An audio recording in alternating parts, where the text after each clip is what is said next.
பெண்ணே, நீ செய்த தொண்டினால்தான் நான் நடத்திய வேள்வி வெற்றியடைந்தது.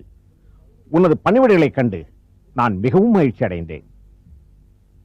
அது என் பாக்கியம் சுவாமி. பெண்ணே, நீ செய்யும் தொண்டிற்கு பரிசாக என்ன தருவதென்றே எனக்கு புரியவில்லை. பலனை எதிர்பார்த்து பக்தி செலுத்தினால் அந்த பக்திக்கே பெருமை இல்லை. உனக்கு ஏதேனும் வரம் தராவிட்டால் எனக்கு மகிழ்ச்சி இல்லை. அதுதான் உங்களுக்கு மகிழ்ச்சி தரும் என்றால் அதை பெற்றுக்கொள்வதில் எனக்கும் தயக்கம் கிடையாது. அப்படி சொல், உனக்கு என்ன வரம் வேண்டும்? கேட்ட பின் மறுக்க மாட்டீர்களே. நானே தர முன்வந்த பின் எப்படி மறுக்க முடியும்? எதுவாயினும் கேட்கலாமா? அதில் உனக்கு சந்தேகமா? அப்படியெல்லாம் ஒன்றுமில்லை. தங்கள் குழந்தைக்கு நான் தாயாக வேண்டும். இதுவே நான் கேட்கும் வரம்.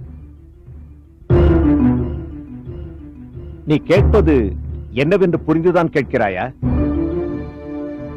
மனதில் மணாளராக ஏற்றுக்கொண்டவர் மூலம் ஒரு மழலை செல்வத்தை பெற விரும்புகிறேன்.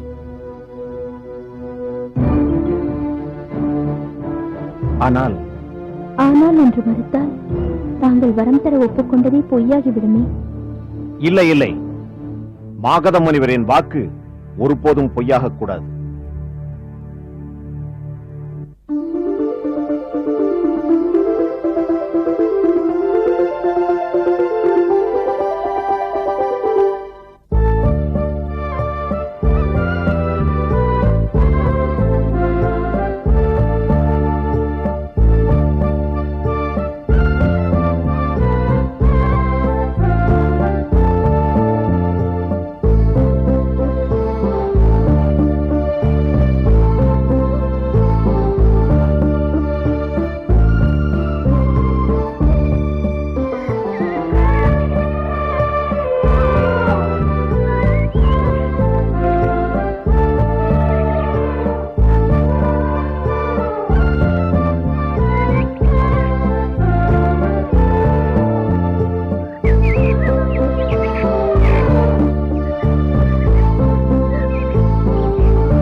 என்னது? எனது மகன் அசுரகுலத்து பிள்ளையா? அசுரகுலத்தில் பிறந்த பிள்ளைகள் தான் பிறந்தவுடன் தாயின் வயதை எட்டி விடுவார்கள்.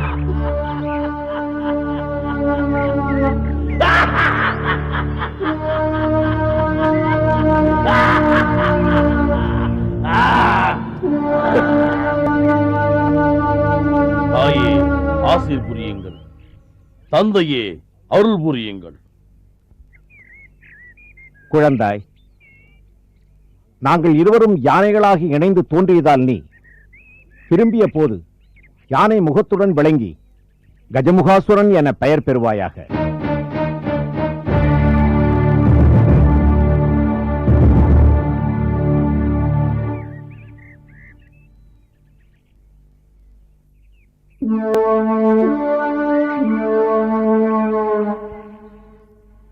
பெண்ணே, நம் இருவருக்கும் தோன்றிய மைந்தன் ஏன் இப்படி அசுர அம்சமாய் பிறந்தான் என்று புரியவில்லையே. என்னை மன்னித்து விடுங்கள் சுவாமி. நான் அசுரகுல மங்கைதான். என் பெயர் விபுதை. அசுர மன்னன் அசுரேந்திரனின் மகள்.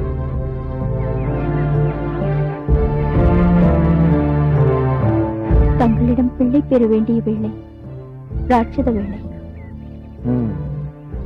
இனி இதற்காக வருந்தி பயனில்லை.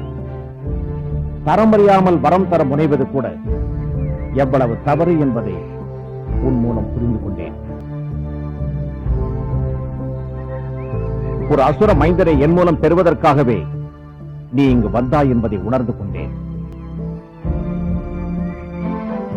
சுவாமி, இவன் உன் விருப்பப்படி உனக்காக பிறந்த பிள்ளை. தந்தை என்ற முறையில் அவனிடம் நான் எந்த உரிமையும் எடுத்துக்கொள்ள மாட்டேன். நீயே அவனை அழைத்துச் செல். தாங்கள் நம் மகனுக்கு ஏதும் சொல்ல விரும்பவில்லையா? சொல்வதனால் பயனில்லை என்று தெரிந்த பிறகு எதை சொல்லி என்ன பயன்? அவனுக்கு புத்திமதிகளை சொல்லக்கூடியவர் அசுரகுரு சுக்ராச்சாரியார் தான். அங்கு அழைத்துச் செல். நான் வருகிறேன்.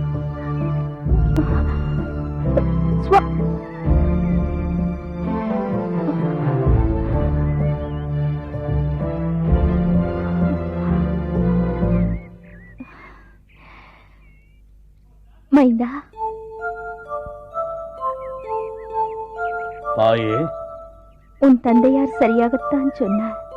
நீ உடனே சென்று நம் அசுரகுல குருவான சுக்ராச்சாரியரை பார். ஆணை தாயே.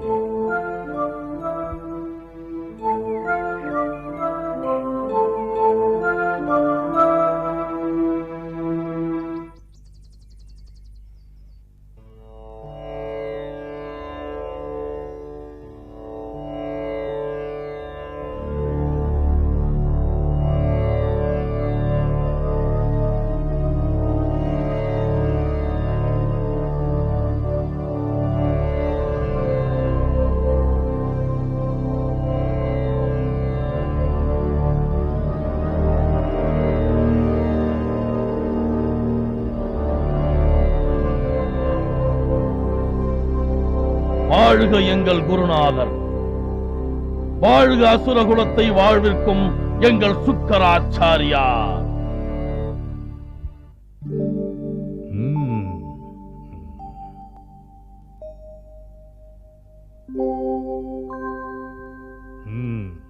வா கஜமுகாசுரா, வா. கஜம் என்ற யானையின் வடிவில் நீ தோன்றினாலும் மானிடரைப் போல் தோற்றமளிக்கும் ஆற்றலை பெற்றிருக்கிறாய். அதனாலேயே சகல காரியங்களையும் சாதிக்கும் வல்லமையும் நீ பெற்றிருக்கிறாய். அனைத்தும் தங்கள் ஆசையின் பலன்தான் குருதேவா. மாதா பிதா குரு தெய்வம் என்பார்கள்.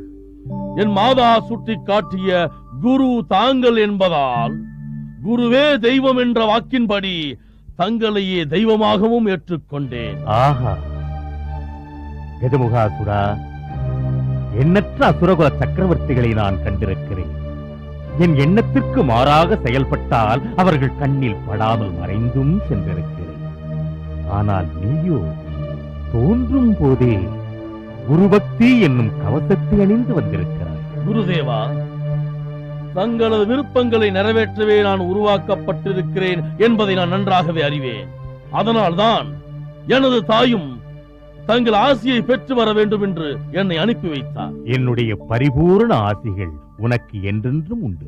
அது மட்டும் போதாது குருதேவா, நான் எதற்காக உருவாக்கப்பட்டேனோ அதை செய்வதற்குண்டான ஆற்றலை நான் பெற வேண்டும்.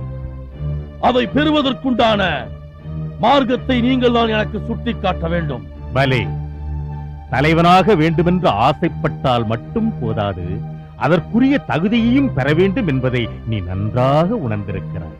நான் என்ன செய்ய வேண்டும் சொல்லுங்கள் குருதேவா.